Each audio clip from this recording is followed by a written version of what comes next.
जिस प्रकार से एक नारा लगाया जा रहा है उत्तर प्रदेश में खासकर 403 सीट की तैयारी है, 226 सीट हमारी है।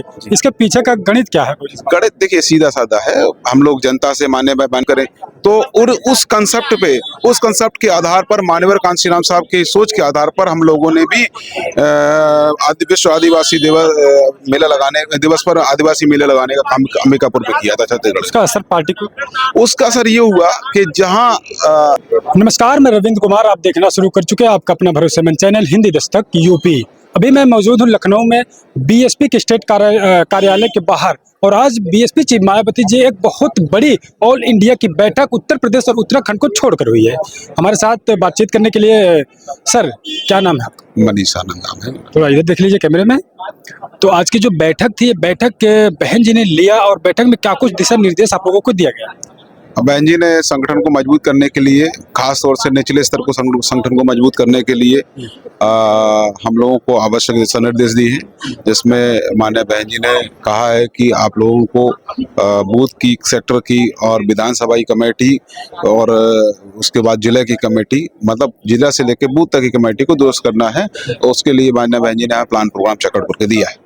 अच्छा, आपके पास मध्य प्रदेश का प्रभार अभी है। इससे पहले भी आप कई पदों पर, जैसे कि छत्तीसगढ़ में काम कर चुके हैं। छत्तीसगढ़ में इससे पहले आपने कैसा काम किया, और वहाँ का जो आइडियोलॉजी बहुजन समाज की कैसी दिखती है, और कैसे आपने अनुभव किया? और देखिए, छत्तीसगढ़ में इससे पहले मैं रहा हूँ, उससे पहले महाराष्ट्र भी रहा हूँ, लेकिन काम करने का अनुभव थोड़ा बहुत जो सीख के लोगों से बीच में सीख के मैंने अनुभव प्राप्त किया है। तो छत्तीसगढ़ में हम छत्तीसगढ़ को बहुत जल्दी से खड़ा कर सकते हैं, ये पोटेंशियल छत्तीसगढ़ के अंदर है। रही मध्य प्रदेश की बात, तो माननीय कांशीराम साहब खुद कहते थे कि अगर उत्तर प्रदेश के बाद कोई हमें जल्दी परिणाम दे सकता है तो वो मध्य प्रदेश है। अब क्यों कहते थे? क्योंकि वहाँ हाईएस्ट हमारे 11 एमएलए वहाँ से निकले, हमने 2 सांसद बनाने का काम किया है। और जिस प्रकार से लगातार बहुजन समाज पार्टी अब एक्टिव मोड में पूरी तरीके से फोकस मार रही है उत्तर प्रदेश चुनाव में 27 के, तो क्या लगता है आज के पार्टी में आकाश आनंद को, आज की मीटिंग में आकाश आनंद को कुछ अहम जिम्मेदारी उत्तर प्रदेश को लेकर दी गई है? नहीं, देखिए, माननीय आकाश जी को तो बहन जी ने उनका दिशा पूरे देश में लगा के रखा है। पूरे देश के कामकाज को, जो संगठन का कामकाज को देखेंगे, पूरा कामकाज वहाँ से आकाश जी के नेतृत्व में चलेगा। क्या युवाओं की जो भागीदारी है, जो युवाओं को बसपा जो बुला रही वापस, और जिनकी वापसी कर रही है और जिनको नया ज्वाइनिंग हो रही, क्या आकाश आनंद को इसकी पर्सनल या फिर कुछ अलग डिफरेंट जिम्मेदारी मिली कि आपको युवाओं को लेकर आना ही है? नहीं, देखिए, वो पार्टी के नेशनल कोऑर्डिनेटर है, और उनको लिए सारी जिम्मेदारी उनके ऊपर महत्वपूर्ण है। सारी जिम्मेदारी वो महत्वपूर्णता से निभा रहे हैं। तो देखिए, वो उनको तो जो माननीय बहन जी डायरेक्शन देंगी हमारे नेशनल लीडर को, कन्वीनर को, वो अपने हिसाब से माननीय बहन जी की देखरेख में निभाएंगे, और उस समय पे हम लोगों को भी गाइडेंस करते रहेंगे। तो उनके आने से क्या लगता है युवाओं में, पार्टी में युवाओं की भागीदारी अब बहुत तेजी के साथ आ रही है? देखिए, मैं आपको बता दूं, ये 9 तारीख की बानगी है।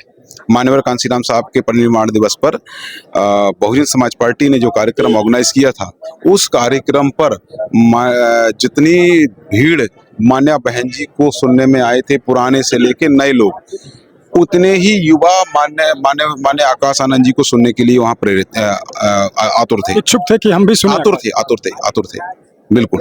तो अब जिस प्रकार से एक नारा लगाया जा रहा है उत्तर प्रदेश में खासकर 403 सीट की तैयारी है, 226 सीट हमारी है, इसके पीछे का गणित क्या है?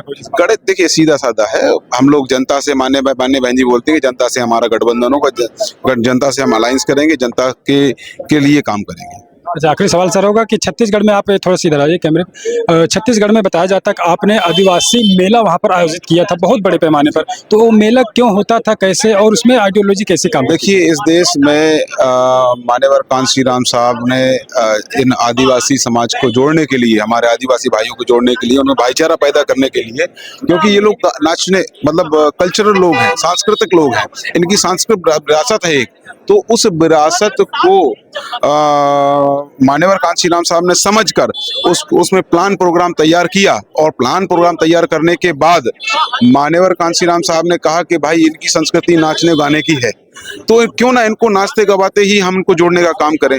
तो और उस कंसेप्ट के आधार पर मान्यवर कांशीराम साहब की सोच के आधार पर हम लोगों ने भी विश्व आदिवासी दिवस पर आदिवासी मेले लगाने का काम अंबिकापुर में किया था छत्तीसगढ़। उसका असर पार्टी को, उसका असर ये हुआ कि जहां आदिवासियों की सहभागिता नहीं हुआ करती थी, आप विश्वास मानेंगे और मैं आपके चैनल के माध्यम से बता देना चाहता हूं कि उस कार्यक्रम में 35 सांस्कृतिक